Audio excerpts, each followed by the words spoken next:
নমস্কার। শিল্প সাধনা বিভাগে আজকে আমাদের বিশেষ অতিথি সুবীর সরকার, কবি সুবীর সরকার। সুবীর সরকারের পরিচিতি বিশেষ করে কিছু বলার নেই, কিন্তু দু একটি ইনফরমেশন তার জন্য, তার ক্ষেত্রে বলা যেতেই পারে। প্রথম তার যে কাব্যগ্রন্থ সেটা 1996 সালে বেরোয় এবং এই 2024-এও বইমেলায় তার আরেকটি কাব্যগ্রন্থ বেরোচ্ছে। এই প্রথম কাব্যগ্রন্থ থেকে এবং এই 24-এর এই কাব্যগ্রন্থ পর্যন্ত তার গদ্যগ্রন্থ এবং কাব্যগ্রন্থ প্রায় 60টি। আমরা আজকে সুবীরের সাথে কথা বলবো। সুবীর সরকার, চলুন।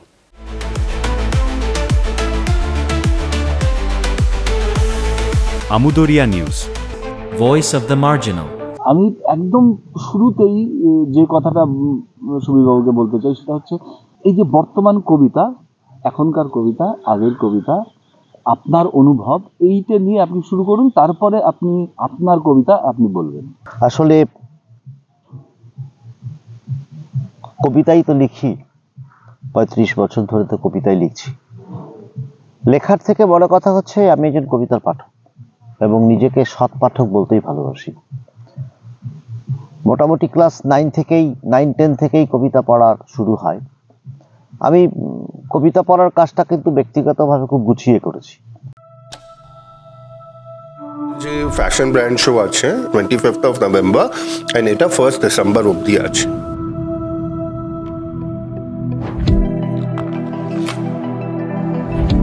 তো যে কোনো কাস্টমার এলে they will definitely get something new. আমাদের অ্যাড্রেস আছে হিমালয় অপটিক্যাল, রামকৃষ্ণ সমিতি বিল্ডিং, পানিডাঙ্কি মোড়, নেক্সট টু SDFC, শিলিগুড়ি।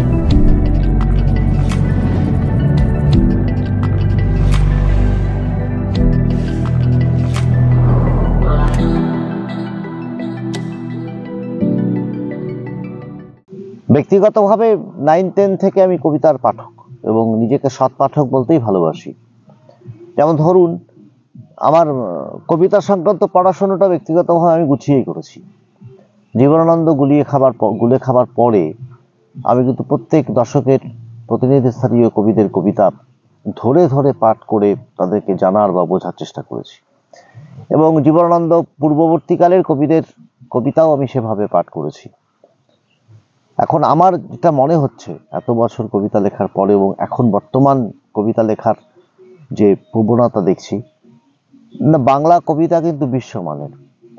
আমাদের তরুণ প্রজন্ম, একঝাঁক তরুণ কবি কিন্তু বাংলা ভাষায়, শুধু ভারতবর্ষ না, বাংলা ভাষাভাষী অঞ্চলে, তো বাংলাদেশ, ত্রিপুরা, বরাক উপত্যকা, ঝাড়খণ্ডের দু একটি জায়গায় অনেক তরুণ কবি কিন্তু খুব সম্ভাবনাময় তরুণ কবি। তারা কিন্তু আগামী দিনে বাংলা কবিতার ইতিহাস ভূগোল পাল্টে দেওয়ার কাজে আগের কবিতা এখনকার কবিতা এটার কোনো উত্তর আমার কাছে নেই। আমি এটুকু মনে করি কবিতা জীবনের কথা বলে, কবিতা সময়ের কথা বলে।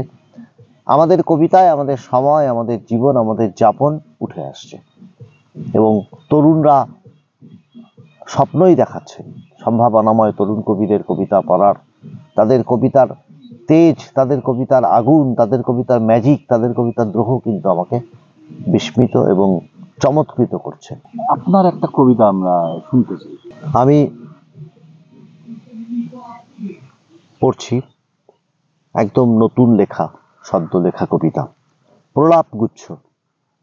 জলহীন নদীর দেশে পরিব্রাজক বেড়াতে এলেন, তারপর মহিষের গাড়ি, কালীপড়া লণ্ঠন, ম্যাজিকের গল্পগুলি ঘুরে ফিরে আসে গঞ্জ গ্রামের মাঠে।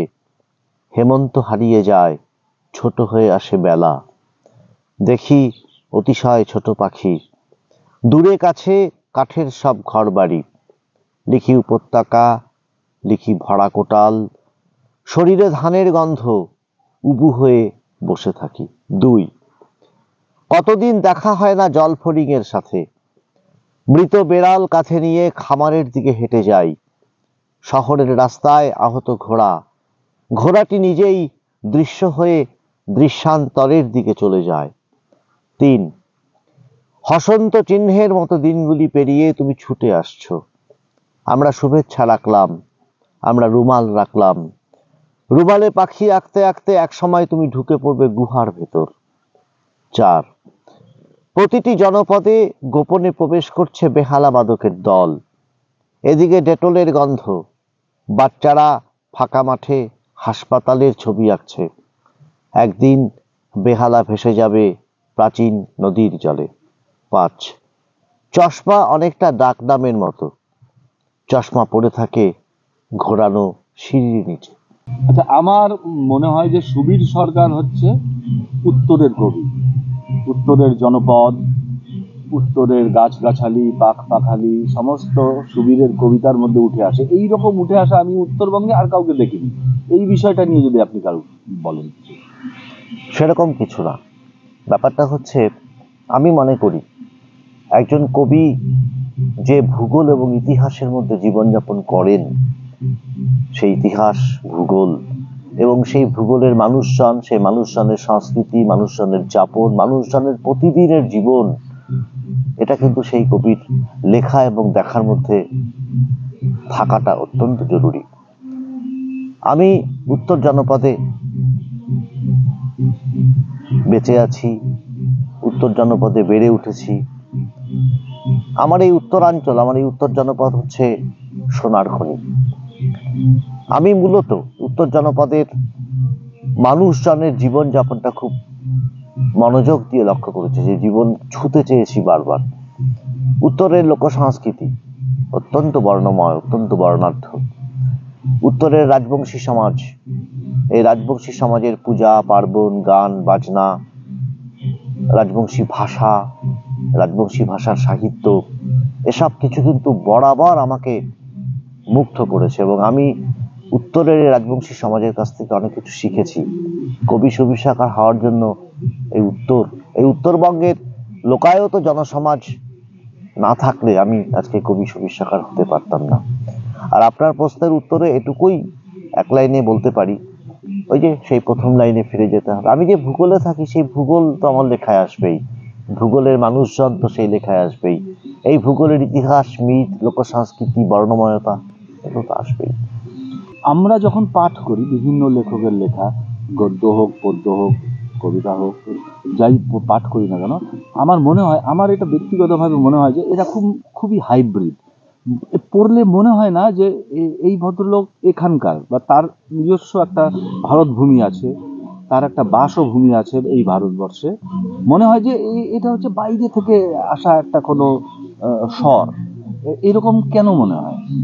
আসলে আমার যেটা মনে আপনার লেখায় কিন্তু সেটা মনে হয় না। আপনার লেখায় মনে হয় আপনার চারপাশের ভূগোলের মধ্যে আপনি একদম বৈশ্বিক একটা ব্যাপার। আসলে ব্যাপারটা কি, আমি আমার জীবনটাকে প্রতিদিন উদযাপন করি। আমি প্রত্যেক মুহূর্তে আমার ইনার আই দিয়ে দেখি, আমার ইনার আইটাকে কাজে লাগাই। আর আজকালকার দিনে যারা লিখছেন, আমার মনে হয় বেশিরভাগ লেখকই, লেখায় তো জীবন থাকবে, লেখায় যদি জীবন না আসে, লেখায় যদি মানুষজন না আসে, লেখায় যদি মানুষের যাতায়াত না আসে, মানুষ দেখার চোখ আজকে লেখকরা হারিয়ে ফেলেছেন, যান্ত্রিকতা এসে গেছে। জীবন না দেখে, যে জীবন আমি দেখিনি, আমি সেই জীবন কি করে লিখবো বলুন তো? আমি সুবীর সরকার, আমি যে জীবনটা দেখিনি, যে জীবনের কাছে যাইনি, আমি তো সেই জীবন কৃত্রিম ভাবে, আমি উত্তরের লোকায়ত জীবনে থাকি, আমি লোকায়ত জীবনটাকে কাছ থেকে দেখছি, তাই আমার লেখায় এটা আসছে, উঠে আসছে। কারণ আমি যে জীবন দেখি না, সেই জীবন তো আমি আমার লেখায় আনতে পারি না, আনলে সেটা ব্যর্থ হবে। তো বেশিরভাগ লেখকই যে জীবন জানেন না, সেই জীবন নিয়ে লিখতে যান। আর এখন যান্ত্রিকতা অবশ্যই একটা কারণ, ব্যস্ততা একটা কারণ, পড়াশুনো কমে যাওয়া একটা কারণ। সবচেয়ে বড় কথা, লেখকের ভেতরে যখন লোভ চলে আসে না, লেখকের ভেতরে যখন খ্যাতির বাসনা চলে আসে, খ্যাতির বাসনা যখন একজন লেখককে জাপটে ধরে, তখন সেই লেখকের আর কিছু করার থাকে না। এটা মানে লেখক না, সব শিল্পীর ক্ষেত্রে এটা ফাঁদ, এই খ্যাতির বাসনা একটা ফাঁদ। আর এখন তো খুব সোজা খ্যাতির বাসনা। আপনি লিখতে এলেন, লিখতে এসেই দেখছেন 10টা প্রিন্ট ম্যাগাজিনের পাশাপাশি 50টা ওয়েব ম্যাগাজিন। আপনার লেখক হওয়া, লেখক পরিচিতি তৈরি করা বা কবি হওয়া তো এখন সোজা। কিন্তু জনপ্রিয়তা, এই ফেসবুকে আমরা বিভিন্ন জায়গায় দেখি যে খুব পোস্ট, বিভিন্ন রকম পোস্ট দেখি। ব্যাপারটা হচ্ছে কি, আপনি যদি লিখতে না পারেন, তাহলে এসব গৌণ। যে ফ্যাশন ব্র্যান্ড শো আছে 25th of November and এটা 1st December অবধি আছে।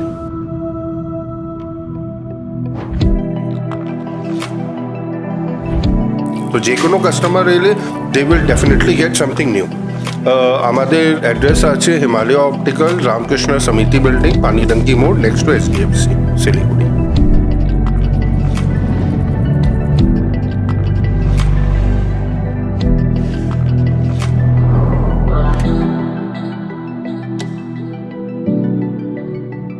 ফিরে আসছি সুবীর সরকারের কাছে। এখন একদম কুচবিহার বিষয়ে এবং কুচবিহারের দুজন প্রখ্যাত সৃজনশীল মানুষ, লেখক অমিয়ভূষণ মজুমদার এবং অরুণেশ ঘোষ, একজন গদ্যের লেখকদের লেখক আর একজন কবিতার। অমিয়ভূষণ মজুমদারের লেখা প্রসঙ্গে সুবীর সরকারের মতবাদ বা অভিমত কি? অমিয়ভূষণ মজুমদার বাংলা গদ্যের একটা নতুন ধারার জনক।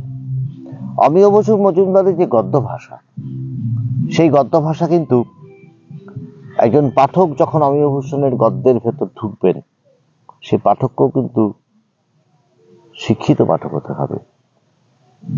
অমিয়ভূষণ মজুমদার তো থ্রিলার লেখক নন, অমিয়ভূষণ মজুমদার তো চিত্ত বিনোদনকারী লেখক নন।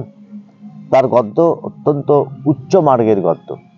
এবং অনেকেই জানেন না, অমিয়ভূষণ মজুমদারের গড় শ্রীখণ্ড নিয়ে অনেকে কথা বলেন, ফ্রাইডে আইল্যান্ড অথবা নরমাংস ভক্ষণ নিয়ে অনেকে কথা বলেন, নয়নতারা নিয়ে অনেকে কথা বলেন, কিন্তু অনেকেই জানেন না আমাদের এই উত্তরবঙ্গে, যে উত্তরবঙ্গে তিনি তার জীবন কাটিয়েছেন, এই উত্তরবঙ্গের পটভূমিতে তার অনেক মূল্যবান কাজ আছে, যেগুলো বিশ্ব আমার বক্তব্য হচ্ছে আর্নেস্ট হেমিংওয়ের ছোট্ট একটা বই old man and the sea যদি নোবেল পুরস্কার পেতে পারে, তাহলে মহিষকুড়ের উপকথা কেন নোবেল পুরস্কার পাবে না? দুখিয়ার কুঠি কেন ম্যাক্সেসাই পাবে না? তাহলে কি এদের অনুবাদ ঠিকঠাক হচ্ছে না? আসলে এটা শুধু অমিয়ভূষণ না, আমাদের এই উপমহাদেশ, ইন্ডিয়ান সাবকন্টিনেন্ট, এই উপমহাদেশের সাহিত্য কে অনুবাদের মধ্য দিয়ে সারা বিশ্বে পৌঁছে দেওয়ার তো কোনো সুযোগ নেই। নোবেল কমিটির কাছে অনুবাদ করে বই পৌঁছে দেওয়ার সুযোগ নেই, সেই পরিকাঠামো আমাদের এই উপমহাদেশে নেই। কিন্তু আমি বলছি যে আজকে আখতারুজ্জামান ইলিয়াসের খোয়াবনামা, সৈয়দ মুস্তাফা সিরাজের অলিক মানুষ, অতীন বন্দ্যোপাধ্যায়ের নীলকণ্ঠ পাখির খোঁজে, অমিয়ভূষণ মজুমদারের মহিষকুড়ার কথা, দুখিয়ার গুটি, মধু সাধু খা, আবু ইসাকের পদ্মার পলিদ্বীপ, সৈয়দ ওয়ালিউল্লাহের কাদো নদী কাদো, লাল সালু, চাঁদের অমাবস্যা, শামসুদ্দিন আবুল কালামের কাশবনের কন্যা, এই বইগুলো কিন্তু বিশ্ব সাহিত্যের একটা সম্পদ। অনুবাদের মধ্য দিয়ে এগুলোকে যদি পৌঁছে দেওয়া যেত, তাহলে বিশ্ব সাহিত্যের পাঠকরা কিন্তু সমৃদ্ধ হতেন। অমিয়ভূষণ মজুমদার উত্তরের পটভূমিতে অনেক কাজ করেছেন। রাভাদের নিয়ে তিনি মাকচা খড়িনি লিখেছেন। তিনি আমরা যেখানে বসে আছি এই মুহূর্তে, এর থেকে 3-4 কিলোমিটার দূরে গেলে হচ্ছে দোলং নদী। একসময় ঘন জঙ্গলে আচ্ছাদিত অঞ্চল ছিল এগুলো। সেই দোলং নদীর পার্শ্ববর্তী অঞ্চলের পটভূমিতে তার দুটো চমৎকার উপন্যাস আছে। সেটা এই অরণ্য, এই নদী, এই দেশে আপনি পাবেন দুটো উপন্যাসই। দুখিয়ার কুঠি, ভাবুন তো কি অসামান্য একটা কাজ। মহিষকুড়ার উপকথা।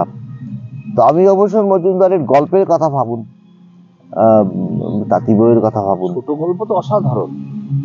তো অমিয়ভূষণ মজুমদার এর গদ্য বাংলা সাহিত্য শুধু না, বিশ্ব সাহিত্যের টেক্সটে একটা অভিনব ইনক্লুশন বলে আমার মনে হয়।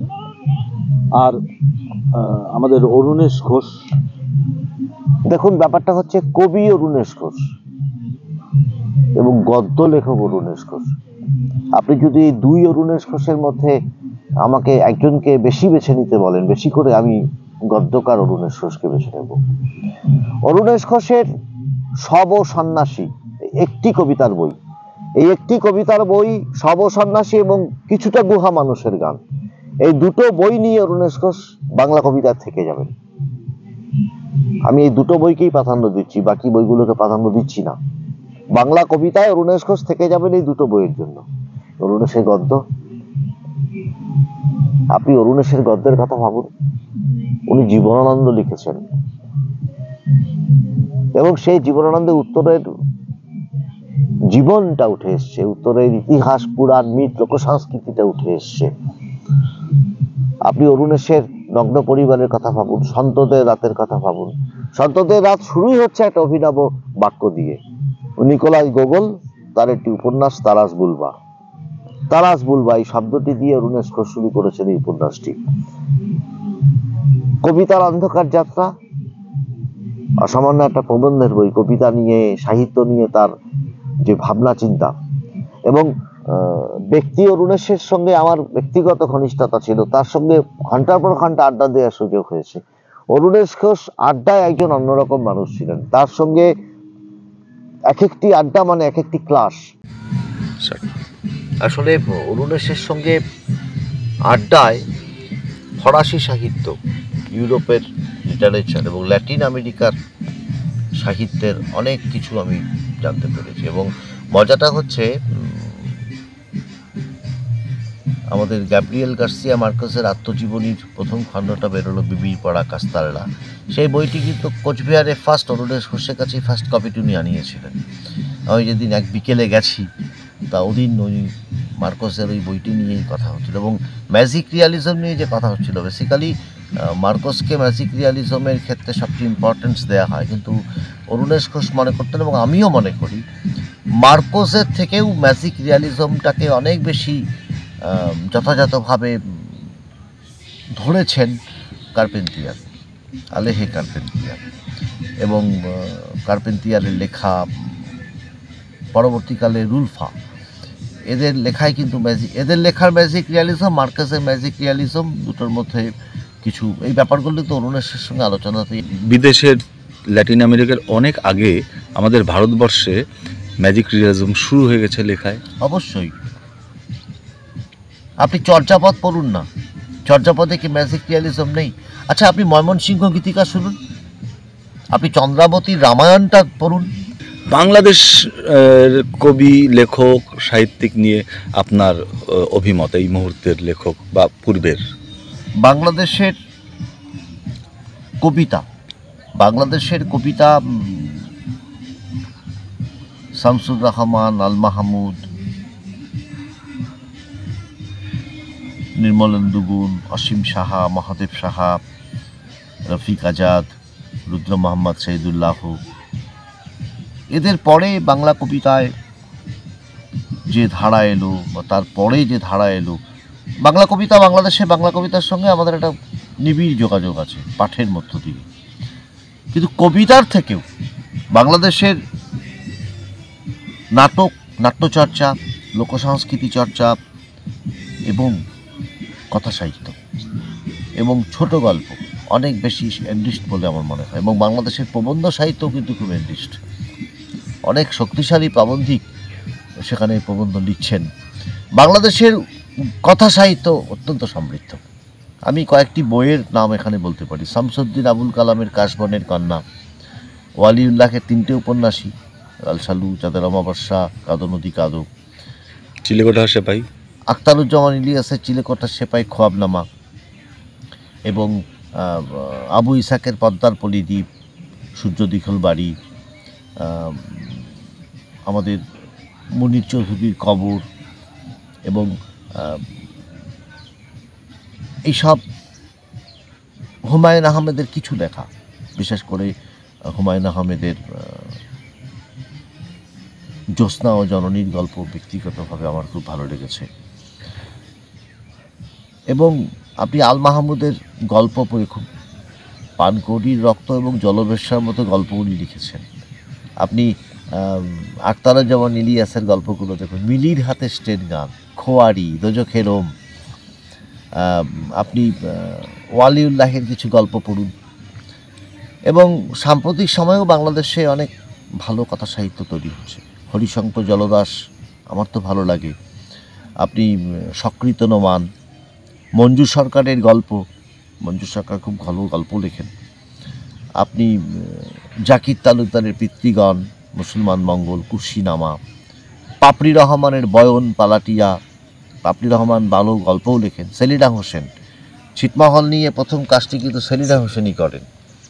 47 সনের আগে দহগ্রাম আংরাপোতার মানুষের জীবন যন্ত্রণার ছবি উঠে এসে তার ভূমি ও কুসুমে। চর্যাপদের পদকর্তাদের নিয়ে সেলিনা হোসেনের একটা ভালো কাজ আছে। বাংলাদেশের কথা সাহিত্য এনরিচড, সমৃদ্ধ, এখনও কাজ হচ্ছে। যে ফ্যাশন ব্র্যান্ড শো আছে 25th of November and এটা 1st December অবধি আছে।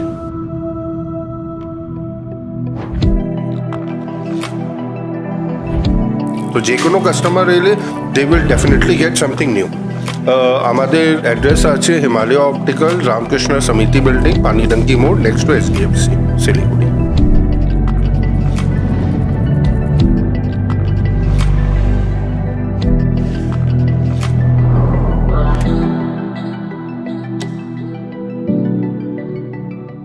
আরও একটা অন্য রকমের প্রশ্ন নিয়ে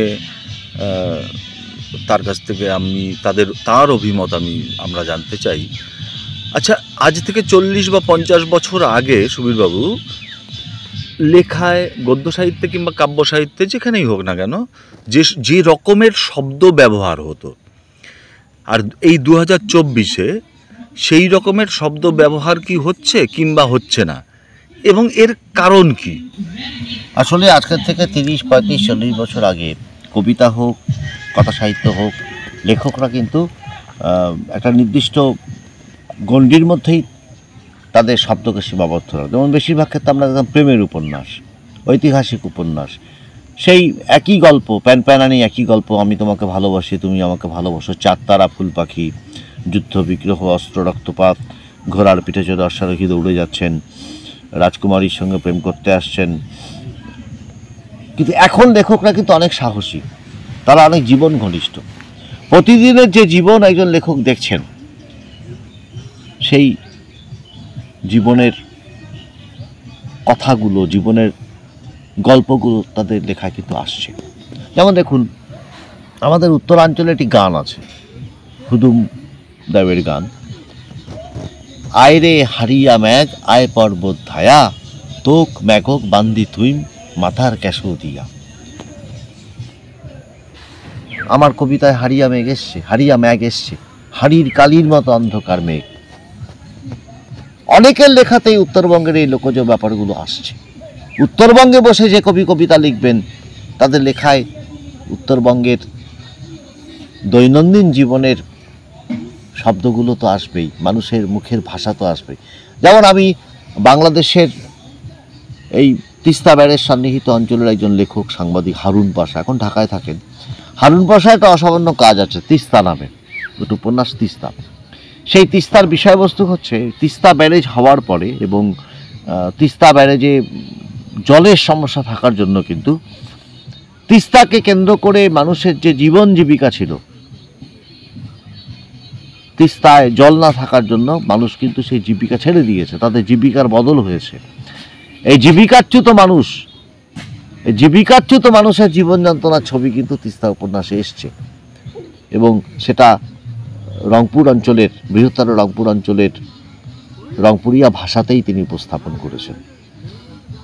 আমাদের এখানেও প্রচুর লেখক যে সমাজ নিয়ে লিখছেন, যে সমাজের মানুষজনদের নিয়ে লিখছেন, সেই সমাজের মানুষজনদের প্রতিদিনের মুখের ভাষাকে কিন্তু ব্যবহার করছেন।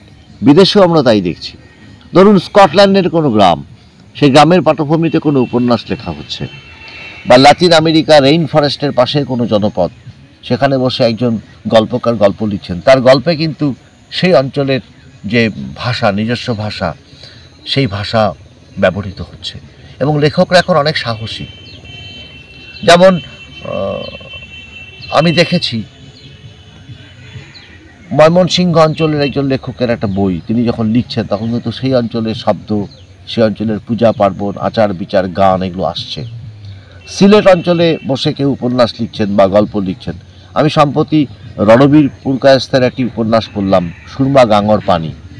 এই সুরমা গাঙ্গর পানির একটি মুখ্য চরিত্র হচ্ছে বৈতল মাঝি, তো এখানে কিন্তু উনি অবিভক্ত বাংলার সিলেট অঞ্চলের লোকভাষাটাই ব্যবহার করেছেন এই উপন্যাসে। তা এখন লেখকরা অনেক সাহসী, তারা জীবন ঘনিষ্ঠ এবং তারা আপ টু ডেট। যে ফ্যাশন ব্র্যান্ড শো আছে 25th of November and এটা 1st December অবধি আছে।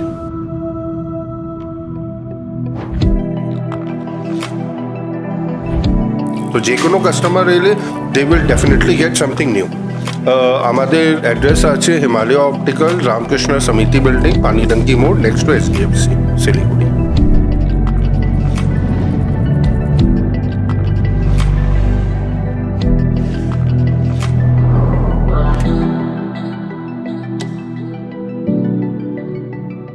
আপনার কি মনে হয় যে টেকনোলজিও আমাদের শব্দ ব্যবহারকে পরিবর্তন করে দিয়েছে? অবশ্যই, পৃথিবী হাতের মুঠোয়, আমাদের দেখা অনেক বিস্তৃত হয়েছে।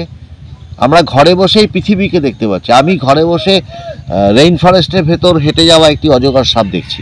যদি আমার ইনার আই ঠিক থাকে, আমি এখানে বসে ফিল করতে পারবো রেইন ফরেস্টের ভেতর সেই সাপটা চলে যাচ্ছে। সেই দৃশ্যকল্পটা আমি আমার বুকের ভেতর টেনে আনতে পারবো, যেমন আমার মেধা মগজ মননের মধ্যে টেনে আনতে পারবো। ঠিক ঠিক ঠিক, যেমন বিভূতিভূষণ আফ্রিকায় না গিয়েও চাঁদের পাহাড় লিখতে পেরেছেন। একদম একদম, কি অসাধারণ কল্পনা! একদম, এইটা একটা বিরাট বিষয়, এবং টেকনোলজি পরিবর্তন করে। টেকনোলজি এবং তার যেমন এখানে বসে কল্পনা করছে, এই যে নদীর চরের পাশে বসে এই চর, আমি ধরে নিচ্ছি সন্ধ্যার পরে এই চরে একটা লোকায়ত গানের আসর বসবে এবং সেখানে দোতারা ডাঙার পালা হবে। আমি দেখতে পাচ্ছি রাত, চারদিকে রাতের অন্ধকার, দূরে দু চারটে শেয়াল বেজি দৌড়ে যাচ্ছে, আর এখানে দোতারা বাজিয়ে দোতারা ডাঙা পালা। একটা দোতারা ডাঙার একটা গান হোক, দুই কলি। আমার তো গলায় সুর নেই, না দরকার নেই, আমি শব্দটাই মূল। দোতারা ডাঙা পালার গান, আমি দোতারা ডাঙা পালার একটা খোসা গান করি। হ্যাঁ, খোসা। আরে শাম কাহালা, ওরে শাম কাহালা, ছাড়িয়া দে মোর সাহারি হিরাঞ্চল যাহে বেহেলা। আরে ছাড়িয়া দে মোর সাহারির কানি, দেরি হইলে মারিবে সোয়ামী হিরে। আরে শ্যাম কাহালা, ওরে শ্যাম কাহালা, ছাড়িয়া দে মোর সাহারি হিরাঞ্চল যায় বেহেলা, ওরে যায় বেহেলা। আমি আমার এই উত্তরের মাটিকে প্রণাম করি, কারণ আমি উত্তরবঙ্গে না জন্মালে আজকে কবি সুবীর সরকার হতে পারতাম না। অজস্র ধন্যবাদ আপনাকে, কিশোর সাহাকে এবং আমুদরিয়া নিউজকে অজস্র ধন্যবাদ, কৃতজ্ঞতা। কারণ আমি সৌভাগ্যবান, আমার মতো সামান্য একজন মানুষকে নিয়ে একটা কাজ করার কথা আপনারা ভেবেছেন। এটা আমার কাছে একটা অ্যাচিভমেন্ট।